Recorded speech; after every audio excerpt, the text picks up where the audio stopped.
Do you find that your children are breaking the rules constantly and you're so frustrated?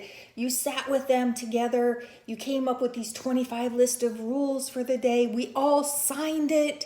They should be working. Why aren't they working? Why aren't they following the rules? They picked them, right? They said don't hit your friends. That's a rule. Let me help you out.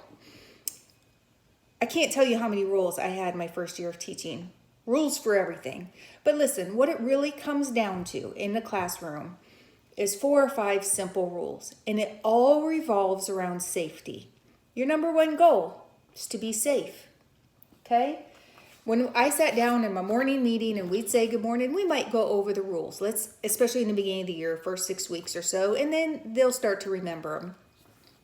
What is going to keep us safe today? And I don't even know that I would call them rules. I almost might call them safety guidelines.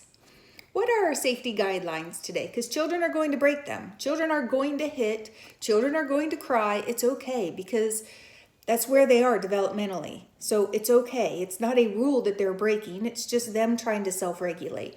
So we're going to work on these all year. We're going to keep our hands to ourselves. We're going to keep our friends safe, and we're going to keep us safe. Hands to ourselves.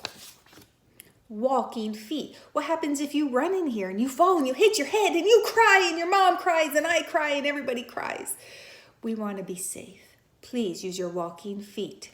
Now, when I go over these, I use a picture for visual, I use my words for sound, and I use hand movements, sign language of some sort. So later on in the year, I might be able to show them just a picture. Don't forget. Or I typically will do this. George. And they know that means walking feet, to stay safe, to keep our heads safe. Okay? So we've got hands to ourselves. So we have walking feet. We have inside voice. I use this. So if somebody's in the cafeteria really loud, talking really loud, or somebody's in the classroom yelling at a friend across the room, and they know that means use your inside voice. That's a classroom rule. Listening ears, so we can stay safe.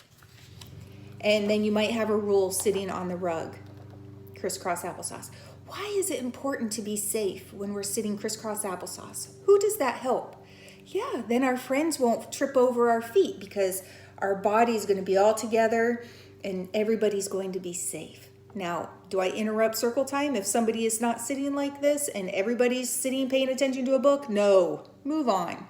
It's okay if they stretch out. I get tired of sitting like this too.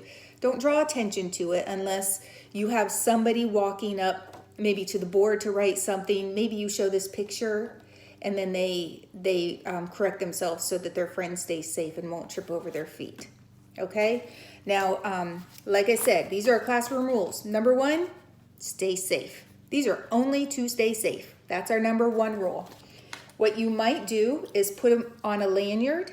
So if you have a friend that you need to remind to keep their hands on their body, and I always went like this, hands on your body, give yourself a hug if you need to, but that'll keep your friends safe. So you have these visuals, and they're the same pictures as the big pictures to carry with you.